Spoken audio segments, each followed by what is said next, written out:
Hey guys, and welcome to a new video. Today we're gonna watch Chris Wilson's commentary about the new Path of Exile expansion, Echoes of the Atlas, and hopefully we can find some more clarification about the stuff that we've seen in the trailer or in the written guide or overview of the league itself. So we're probably gonna find out this time what's up with all these empowered watchstones. What about the new orbs that we can find, or how they're gonna implement the Harvest League and stuff like that. So I would say we're just gonna watch along and probably pause at some stages if needed to just give you my first impressions about certain topics, I'd say. Link of the video is given in the description below, by the way. Beware what you ask. So this is the official statement, whatever, announcement, explanation video.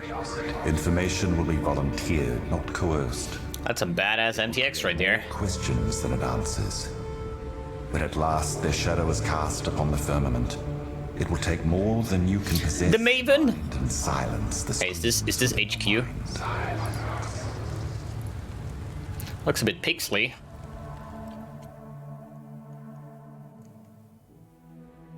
Hi, I'm Chris Wilson from Grinding Gear Games. Thank you so much for joining us today as we unveil Path of Exile's 3.13 expansion. This release contains everything you've come to expect from a Path of Exile expansion release. A new challenge league, new skills, new items, metagame rebalances, and an endgame content update which will leave a lasting... Before we start here, right? We all know it brings luck, right? Wait a second, I can do this. So, if we do this...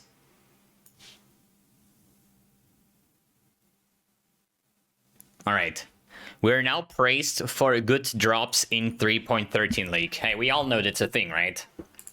3.13 expansion. This release contains everything you've come to expect from a Path of Exile expansion release. A new challenge league, new skills, new items, metagame rebalances, and an endgame content... Yeah, buff Spectre Shield Throw and nerf Aura Stacker, how about that? Our team have been very hard at work over the last few months, and we've got a lot up our sleeves to share with you today. But before we jump in, we wanted to mention that Twitch drops are enabled for the duration of this live stream. Below the stream, you'll find the instructions to link your Path of Exile account to Twitch so that you're eligible Sad face. for drops. 2020 was certainly a difficult year for development, but it was also one that saw a lot of big things happen with Path of Exile. In late 2019, we held our first ExileCon convention, where we announced several projects, including Path of Exile 2 and Path of Exile Mobile. Throughout 2020, we developed 4 major expansions: Delirium, Harvest, and Heist, as well as the one we're going to unveil today. We launched on the Epic Games Store and released our Vulkan renderer and a macOS client for Path of Exile. We're really proud of what we achieved last year. The macOS. And can't wait to continue the journey with you through 2021, where we expect to reveal much more about Path of Exile 2 and Path of Exile Mobile, as well as 4 releases for Path of Exile, including the one you're about to see. Thanks again for being here with us. Yeah, welcome, dude. I mean, who cares about Path of Exile 2, right? We all want the mobile version. Like, I've been waiting for the mobile version since forever, basically, right? Nah, I'm just kidding. Like, I really hope they're gonna release Path of Exile 2 at this year, probably the end of the year. So basically, as far as ExileCon, when there was like, we're gonna have like 3.9, 3.10, and 11, and maybe 12, and then we should have Path of Exile 2, then it got like delayed, which is totally fine. Like, I'm the last person that is going to judge something when GG says, yo, we need more time to make a good expansion or Path of Exile 2 and stuff like that. Take the time that you need, even if it's a year delayed, right? It is what it is, man. You know, you have to understand they are working their asses off to bring the best game available, and I'm like 100% ready to wait for it.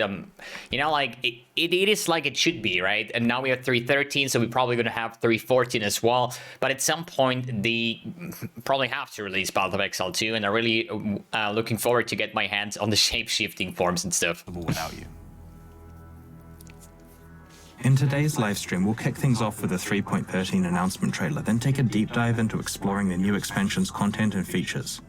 Once the reveals are wrapped up, we'll launch into a live Q&A where community streamer Ziggy D will ask me questions from Twitch chat, so be sure to get your questions ready. Once the Q&A is over, we'll be jumping into an episode of the Bay Class podcast, where Taki Cat and his crew of Path of Exile veterans will discuss today's reveals. I'm sure you're keen for me to stop talking and start revealing the new content, so let's jump right into the 3.13 trailer. See you on the other side. See you on the other side. Guess so. Oh my god, it's grinding new games! Oh, that's probably the trailer that we've watched already, right? What drives you, Exile? But it's fine, we still gonna watch. It was only like a minute or so. Is it justice? Revenge? Honor? No. But I'm really looking forward to this boss encounters in the arena, like 10 bosses at the same time. It's going to be interesting to find out which builds will like be superior on that. Besides Aura Stacker. Ripple through the void. You have our attention. Like, I'm instantly thinking about like the typical League starters like Blade Vortex, Assassin, Bleed Bow, Gladiator, or Champion in later stages, Essence Drain, Contagion, stuff like that. They probably will be very strong in the beginning. And the Atlas. So if they don't release something that really catches my eye, I'm probably gonna start with one of those.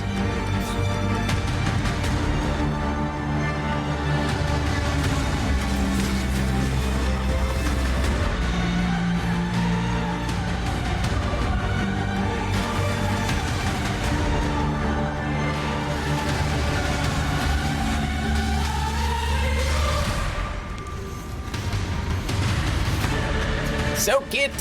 Ah, good old Bleed Bow. Split Arrow, Chain, Fork, GMP. The good stuff. The stars themselves will bear silent witness. I mean, the scenery here with the Atlas here in the universe, it's just so fucking amazing.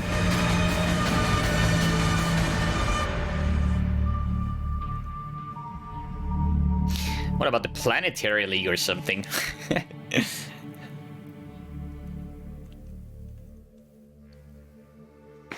Do it! We need infos! My favorite Path of Exile trailers. We've released, what, like 35 trailers? Oh, the loot so far explosion. over the last decade, and I still get shivers watching each new one. Props to our video guy Eben for great work as usual. So, there's a lot to cover based on what we've just seen. Let's get right into it. In 2016, we introduced the Atlas of Worlds, a formal progression system for Path of Exile's endgame maps that culminated in a pinnacle boss fight against the Shaper.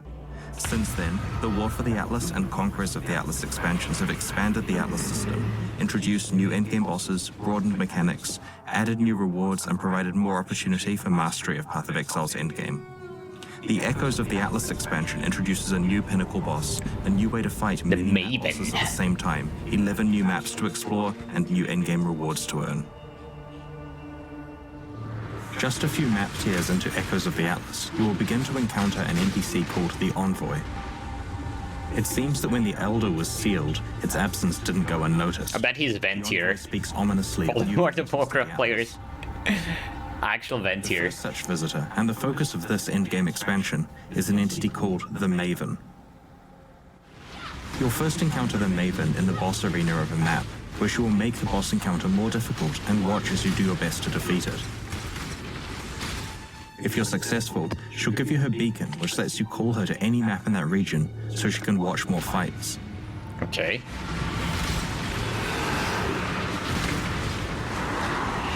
That's probably a new map boss.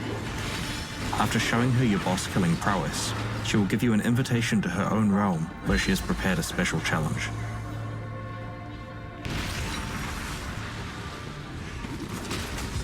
The Maven Venom Gyre! you to your limits and has fabricated copies of the bosses she Oh wants my to god. defeat. This time, however, you'll have to defeat them simultaneously.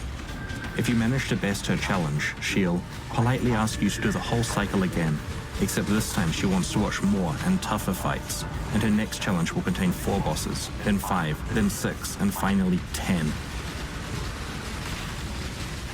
I guess Cyclone will be very strong If you're here. persistent and talented, you may even get to fight the Maven herself. Because you're permanently like dodging skills and do massive amounts of damage.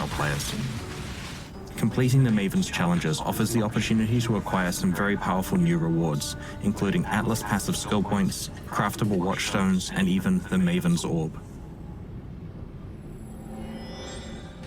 As you complete the Maven's challenges, you'll earn a new type of passive skill point that can be allocated on a special passive skill tree in that region of the Atlas of Worlds.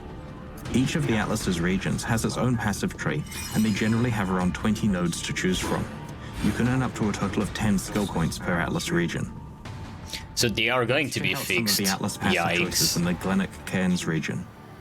This branch allows you to focus on Beyond, increasing the amount of experience granted by Beyond monsters, but also allowing you to spawn more Beyond monsters really easily. The Torn Veil notable will drastically increase the quantity of Beyond demons you can encounter. The Legion branch has a notable passive which increases the amount of time you have to break enemies out, and makes it easier to break them out. It's an example of a skill that you could invest into while you're weak, and then remove it later once you're more powerful. And yes, as I implied here, there is an orb that lets you refund Atlas passives. The Okay. Incursion branch allows you to So we can reset that, that's pretty good. rooms in the Temple of Atsuatl, and helps you make a definitive decision on whether to swap specific rooms. The thing is, just like as far as I see it right now, or how he stated, these are fixed. And this is kind of bad in my opinion, because what if my ultimate favorite map that I want to tunnel, that I want to farm, right? For example, Burial Chambers, right? I know the Burial Chambers is not in Glennock Cairns unless they put it into that, you know, because the maps are always getting switched up. But I want to have Legion and Beyond on like every single map, right? And I guess when it's Legion Beyond in Glennock Cairns, there will not be Legion Beyond skill points in, I don't know, Valdo's Rest, for example, right? So I guess Glennock Cairns, just with these two modifiers together, is going to be a massive impact towards that. Because I think, like, if you have those modifiers 100% and then you boost it up with other scarabs, you know, then probably this Glennock Cairns will be the best one to farm. So we just have to wait and see what kind of maps we're going to have into that region. On the Ambush branch, the tamper-proof notable passive upgrades all strongboxes Like, to be rare. Alba, whatever. Strong boxes, Synergizes meh. incredibly Legion well and with Beyond, oh Stone yes, Lord or please. Prophecies like Monstrous Treasure. While it prevents you from re-rolling valuable types of strongboxes, the sheer number of corrupted 6-socket and 6-link items will certainly be tempting. Now let's have a look at the Atlas passive choices available in the Lex Proxima region. The Harvest branch can increase your chances of finding a sacred grove, increase its crafting rewards, and make it more likely that you'll encounter a Shabi. We'll explain later in the presentation about how Harvest is being integrated into the core. That's game going to be expansion. interesting. The Torment branch can increase item drops from possessed and touched monsters, as well as populating the area with some already possessed monsters. These synergize quite well with the Sextants that guarantee a certain amount of rewards from possessed monsters. The Delve branch can increase your Sulfite gains, grant more Master Favor, That's and grant Casey's. more Nico Master missions. The Sulfite Infusion notable passive grants Sulfite for defeating map bosses, regardless of whether the area has Nico present. This means that you'll be constantly gaining Sulfite for every map you do in a region, which is a great strategy if you're not already using Sulfite Scarabs aggressively. There are also That's going to be great. I'm actually still looking forward to Delve as well. I've never really did like deep Delve stuff. And I always promise myself I need to do it. I need to do it. Never do it. Probably next time. Watchstones are an endgame item that can be placed in the Atlas of Worlds to upgrade a region's map tiers and add new base maps to that region. There are two types of existing Watchstones. Quest item ones that can upgrade a region and can't be traded between players, and unique Ivory Watchstones that provide special bonuses and can be traded. These unique ones are consumed after a number of maps are run. The Echoes of the Atlas expansion introduces 3 new types of craftable Watchstones: Titanium, Chromium, and Platinum. Like regular Watchstones, these never expire, but unlike regular Watchstones, they can be traded and crafted. They are found quite late in your progression through the Atlas.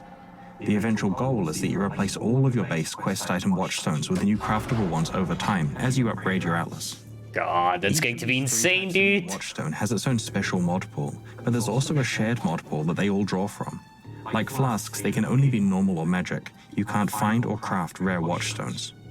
Because you can have it before Watchstones socketed in a region, up to 8... Though alt's going to be super expensive if you want to hit the perfect Watchstones, and they're probably going to sell for Combined with big. the Atlas passive trees, these really allow you to optimize what content you encounter and the rewards from that content. The Maven's Orb is an endgame crafting currency item that can only drop from the Maven herself. It allows you to craft influence modifiers when 2 That's going to be interesting. on an item by removing one modifier and upgrading another. When upgrading an influence modifier of the current highest tier, it upgrades to a new elevated tier that can have additional properties. This Foul Regalia has 2 Crusader influence modifiers on it, the percentage increased intelligence one, and the physical damage taken as lightning damage one. When we Intelligence is apply T1. Raven's Orb, it randomly removes one of these mods and upgrades the other one to become an elevated influence mod. In this case, it upgraded the increased intelligence mod to also have +1 to the level of socketed intelligence gems. The other influence mod was removed. This opens up a mod slot, of course, so it's now possible to add another mod to it. Let's YOLO exalt it for good measure. Maven's Orb crafting is only going to be performed by the upper echelons of elite players. What? And pushes the boundaries of the best items that are possible in Path of Exile. One of the things that players look forward to in an endgame Path of Exile expansion is new maps. Dude, that's so fucking huge. The Atlas, we have added 11 new types of maps to the Atlas of Worlds, covering a wide variety of It environments. actually, And of course, each comes with its own challenges. this like one stat, intelligence and level of socketed. That's insane, dude.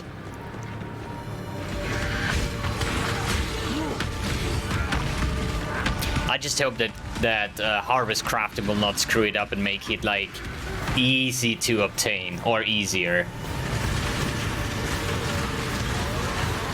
It's probably destroying the elevated mod if you like add remove influence, for example.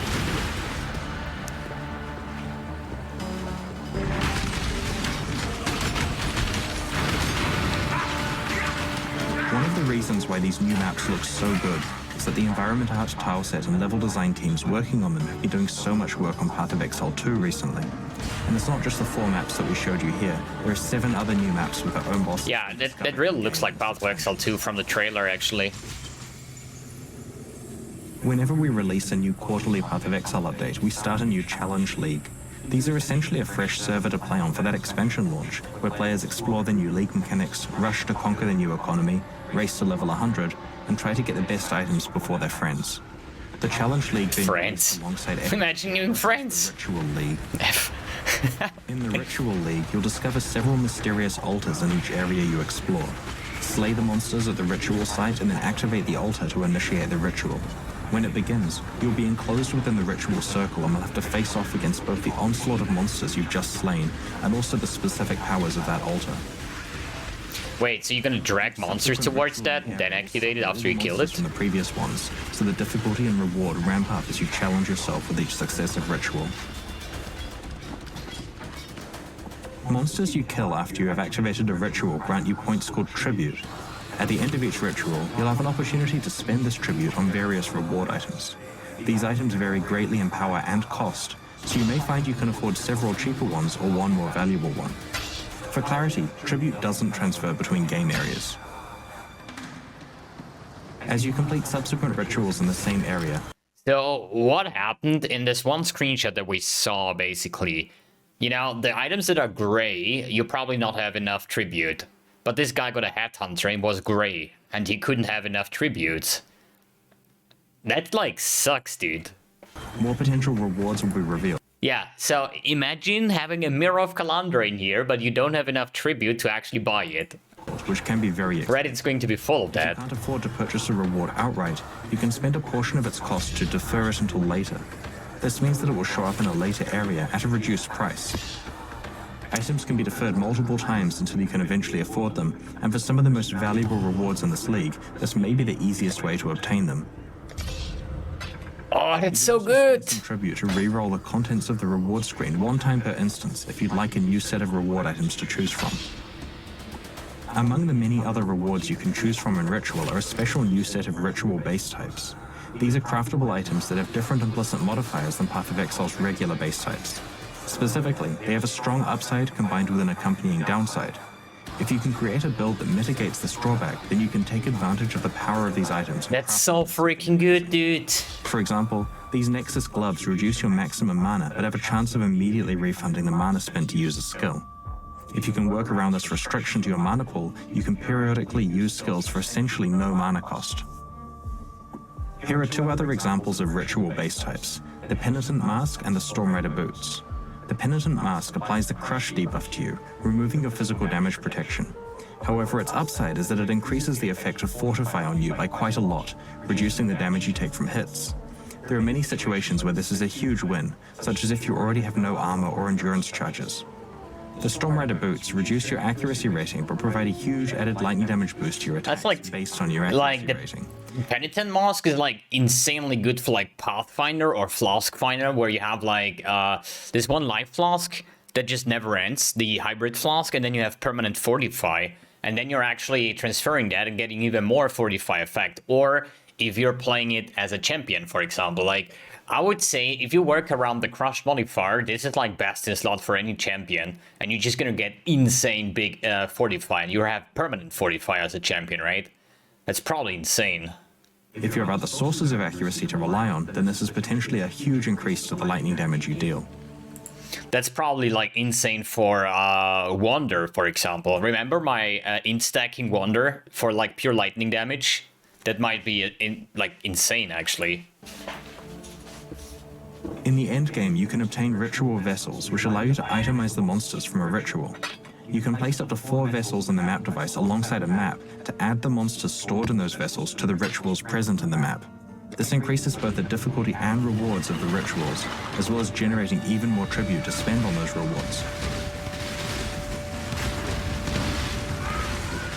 They're just gonna vessel up the hardest bosses, like Guardians and stuff. Because there's a chance of encountering a Headhunter or Mirror of Calandra as rewards, using ritual vessels increases the chances you'll be offered those items and allows you to afford them. In addition, you can use these vessels to substantially increase monster density in maxed out maps that have mechanics like Beyond or Delirium present.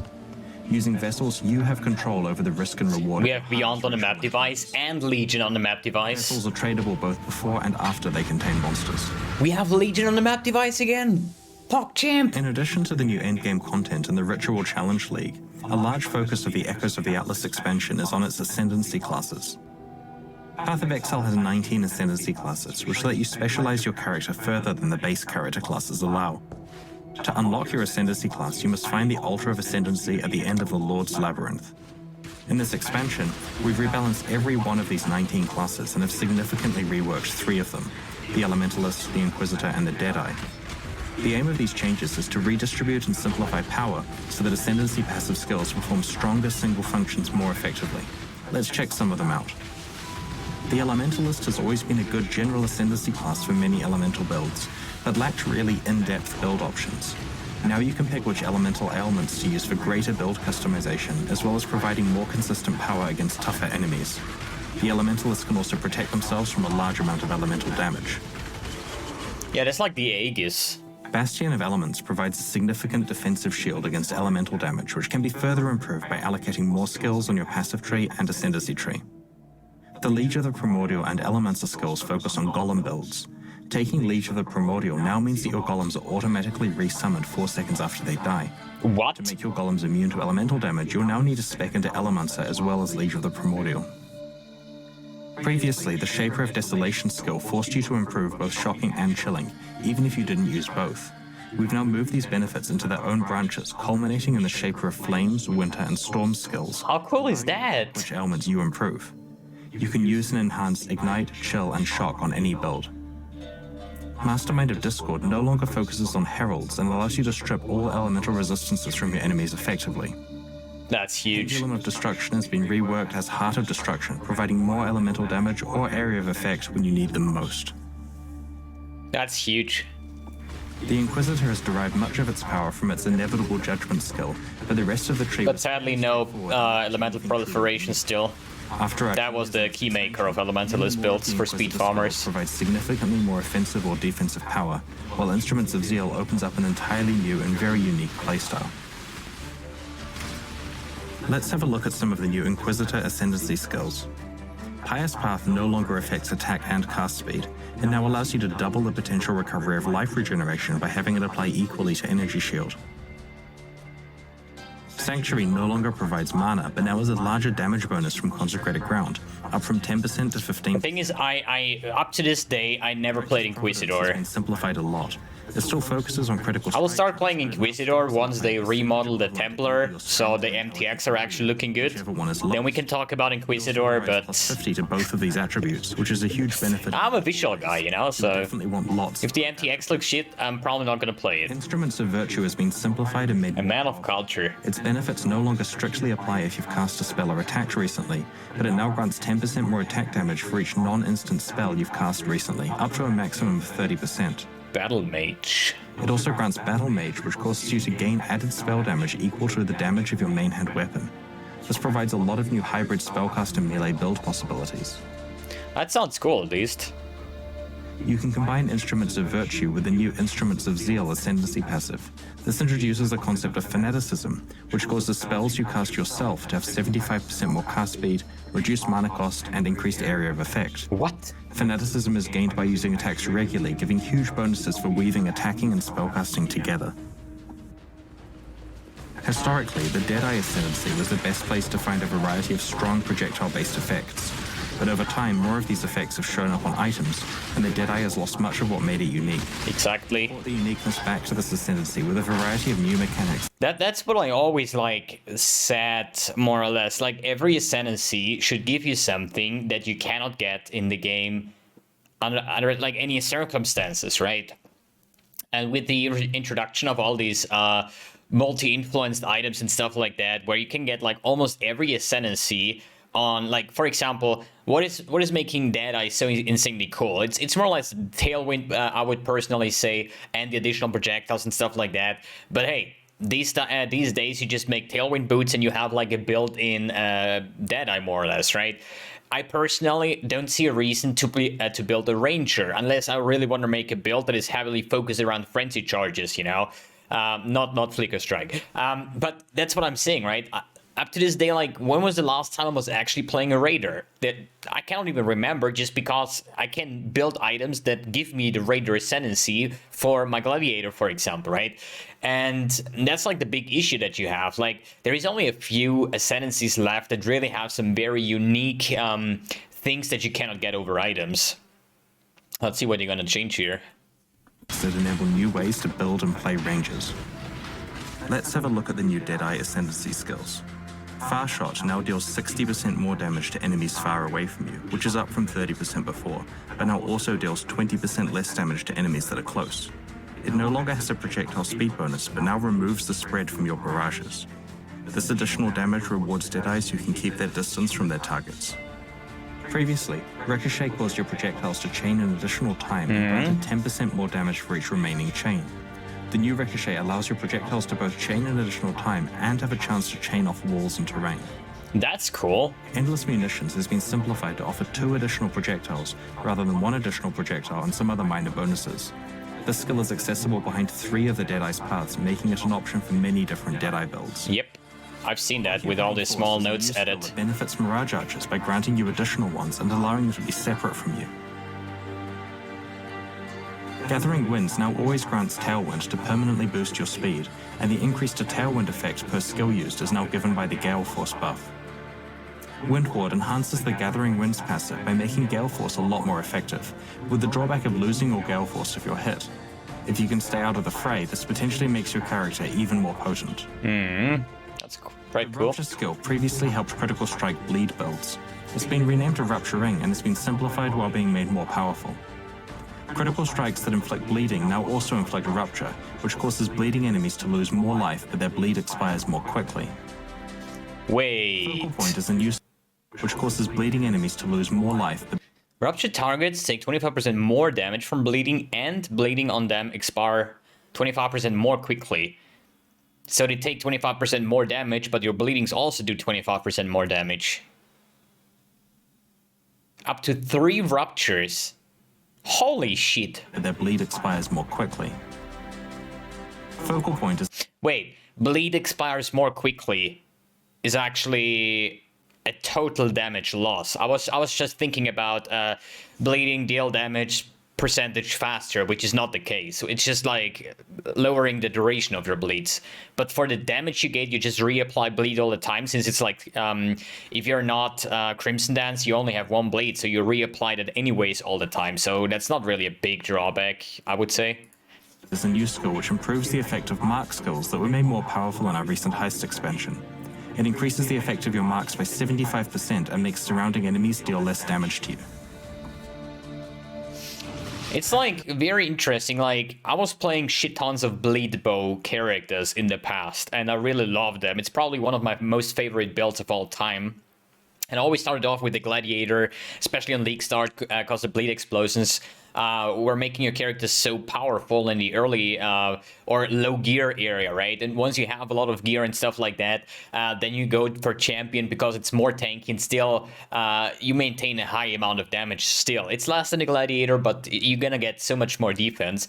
But the Rupture thing on Deadeye, there was a bleed thing before, but it was like not really mentionable. But with this new Rupture, you can potentially see some bleed bow Deadeyes, which kind of is interesting because of the different location of the starting area of the tree and stuff like that. We have seen the Elementalist, Inquisitor, and Deadeye have undergone some major changes in this expansion. We have also improved the other 16 Ascendancy classes, and we'll show you some of the changes to the Slayer to demonstrate what you can expect. I think it was just like some numeric changes. Stronger than others, limiting build choice. We've now provided more power spread out over a wider selection of passives, while allowing easier access to the Slayer's special leech mechanic. Brutal Fervor and Endless Hunger have switched places on their Ascendancy branch so that Life Leech is more accessible and can be further improved by speccing into Endless Hunger. Masterful Form still causes you to have endurance charges equal to the number of frenzy charges. The accuracy melee range is new, or at least numeric changed, and the 8% max crit. Or base crit, better said. Overwhelm's base critical strike chance for attacks with weapons has been increased. Hopefully you now have a good idea. It's just questionable, because I think the 8% was when the Snailer got reworked, and it was too strong, so they nerfed it to 7.5% or even 7%, and now they pull it back up to 8%, probably because nobody's playing Snailer just because he's so freaking slow. That we've made to the 90s. And you have other sources of Overleech with the Glorious Vanity, I think, or stuff. We're heavily revamping the Elementalist, Inquisitor, and Deadeye. All of the others have received at least numeric attention also. Yeah, that's what I encountered. The new design philosophy for Ascendancy passives makes them easier to understand and that they are a more concentrated source of power. We look forward to revealing the rest of the changes next week. I'm looking forward to that, Ascendancy classes, especially to Gladiator, Assassin. Helps create new ways to play. In Echoes of the Atlas, we've introduced 2 new gems that provide versatile ways for you to build powerful new characters. These are the Hydrosphere Skill Gem and the Trinity Support Gem. First, let's have a look at Hydrosphere. The skill summons a huge sphere of water that you can move around to crush enemies. While it is active, you can apply cold or lightning ailments to it. It will then pulse for a duration, afflicting nearby enemies with damage matching that ailment. This player is applying freeze to the Hydrosphere with freezing pulse, and that causes it to repeatedly damage surrounding enemies with cold damage. Here's the gem hover for Hydrosphere. This skill gem can be acquired from level 34 and can be supported with spell, area of effect, duration, cold, orb, lightning, and physical support gems. It pulses every 0. The thing is, it looks very interesting, right? The mechanic as well, with like throwing that thing around, applying ailments to it and stuff, it's very interesting. But for me, as a player that really loves speed builds, like Blade Vortex, explosions, chain reactions, like, you know, clearing an entire map with Legion and Beyond in a minute to gain like maximum amount of farm, I don't see Hydrosphere in that matter with the speed, you know? Because if I really have to like move around and empower my orb and send it towards different locations, you know, like with Blade Vortex that just runs through, like poison, for example, you know, like after poison proliferation, stuff like that, I don't need to waste time to actually use my skill on every single pack. So maybe it's more something, a spell that you get better reward out of the arena when you're actually facing multiple bosses at the same time. 0.4 seconds while an ailment is applied to it. It also converts its physical damage to cold or lightning damage based on what ailments are on it. Like, I would not recommend doing this as a league starter. It could turn out like badly. To support builds that deal multiple types of elemental damage. While Trinity supports your skill, any hits that deal damage with a specific element will build resonance with the other 2 elements. The more resonance you have of every element, the more damage the Trinity support gem provides. When you have high resonance with all 3 elements, Trinity also grants elemental penetration. Here you can see the player using Ball Lightning with Unleash and Magma Orb to build resonance across all 3 elements. To power up the Trinity support gem quickly and uniformly, the player alternates between pairs of elemental damage types. Combined with the elemental weakness curse, the maximum resonance Trinity absolutely decimates enemies. In addition to introducing the 2 entirely new gems we described, we have done an extensive balance pass on other skills. We have buffed over 40 existing gems, including skills such as Scorching Ray, Seismic Trap, Firestorm, Venom Gyre, Static Strike, Kinetic Bolt, Crackling Lance, Lightning Strike, Shrapnel Ballista, and Artillery Ballista. What about Spectre Shield Throw? Will be available in the patch notes next week so that you can plan your perfect build. Dude, if they don't buff Spectre Shield Throw, fuck me, dude. Skills. Another important aspect of keeping the metagame fresh in a Path of Exile expansion is adding new unique items to discover and build characters around.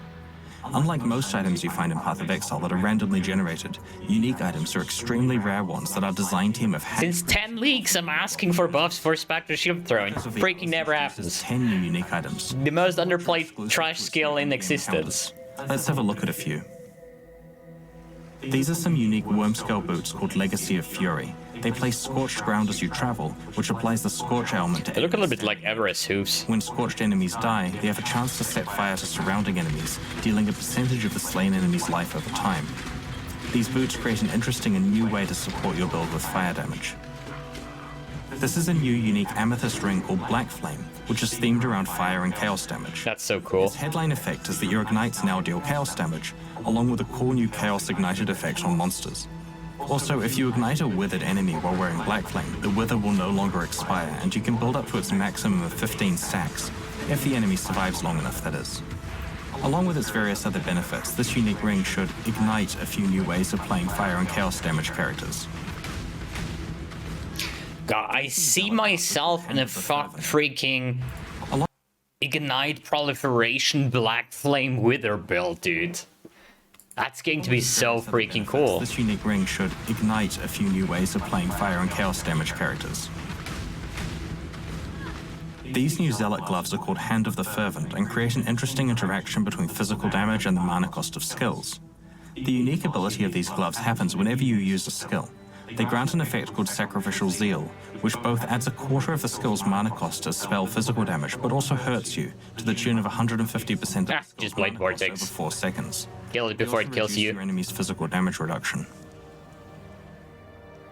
So that's going to be interesting. Development, we try to identify past leagues that can be integrated into the core game as optional side content, with a few improvements. This expansion contains 2 such leagues.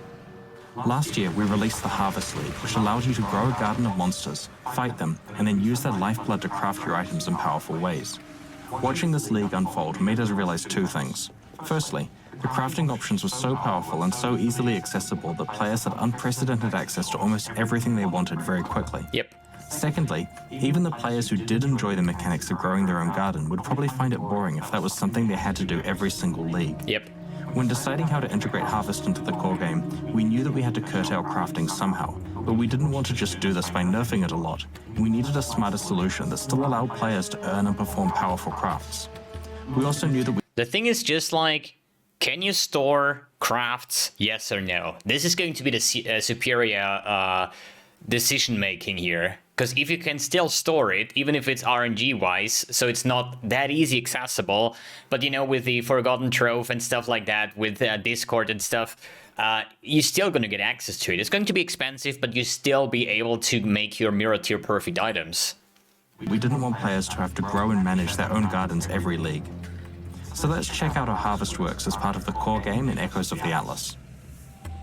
In Echoes of the Atlas, as you play through maps, rather than finding a seed cache, you'll now encounter a portal to the Sacred Grove. But it's not your own Sacred Grove, it's an established one that has a full complement of plants ready to harvest, fight, and craft with. The grove contains several pairs of harvests to choose between, each displaying the details of the fight and the corresponding crafting options. You can only pick one of each pair, so carefully choose which crafting options are best for you, defeat the monsters, and use their life force to perform the crafts.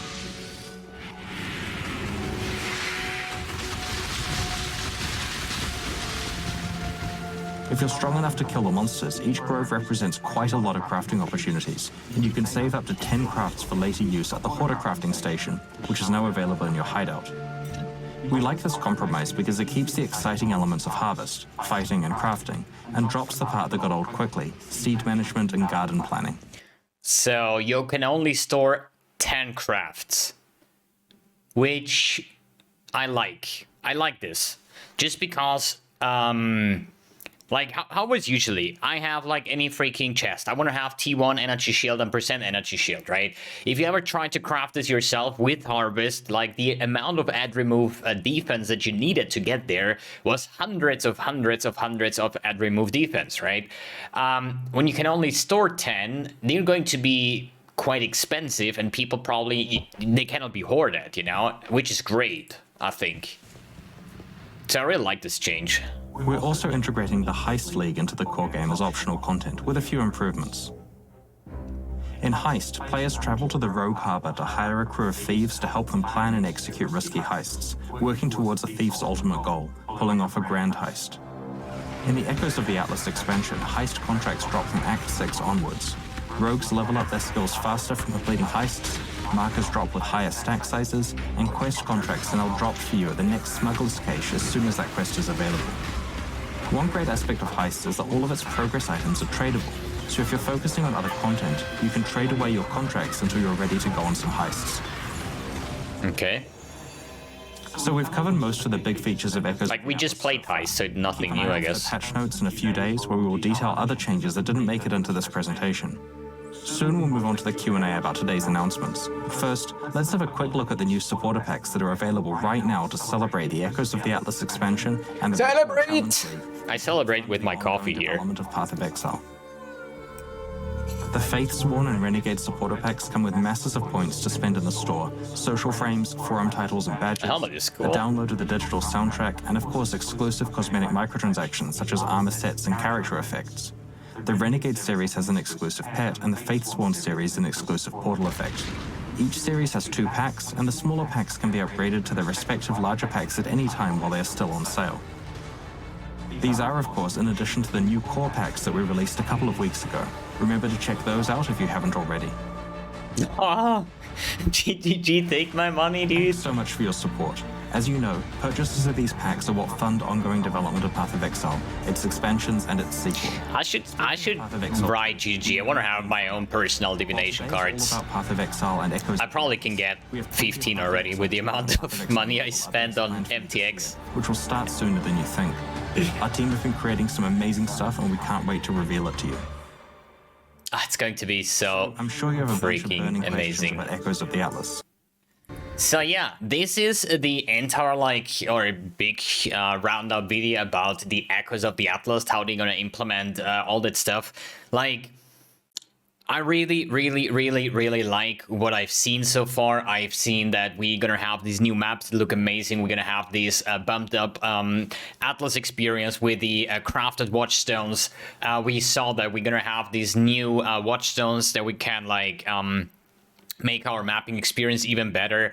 We're gonna have Beyond on the map device. We're gonna have Legion. We're gonna have a chance to get a Mirror of Calandra and Headhunter from the tributes. With all the options that we have, as well as harvest crafting, I think it's going to be a phenomenal and amazing league, and I'm so freaking looking forward to. It's another week to go, and we have to wait, but I think the wait will pay off, and I'm so freaking hyped, and I cannot wait. And I'm already considering my first types of league starters, but I still want to wait because there is only 2 things that got announced yet, which is the weird orb that you can send around and a Trinity support, right? Usually every expansion or challenge league, they're gonna have probably 3, 4, 5 new skills, right? Or additions or reworks, and I want to look out for those. As I said, in the first place, I saw that the possibility of a bleed bow Deadeye at the moment. I think I'm still gonna prefer the gladiator in the league start, and later on the champion, just for the more tankiness as well, with the new items, with the increased fortify effect that would really like to stack up as a champion. But maybe we're gonna find some new stuff that they're going to announce in the next upcoming days. Maybe it's something that I can play with bleed, because I just love my dot builds overall, whether it's bleed, if it's poison, if it's chaos damage over time like essence drain and stuff. And then I am gonna make my plans and forge my league starter, which I'm going to share with you for obvious reasons, and I think we're gonna have an amazing and great time. All right guys, thanks for tuning in, thanks for watching, and see you in the next video.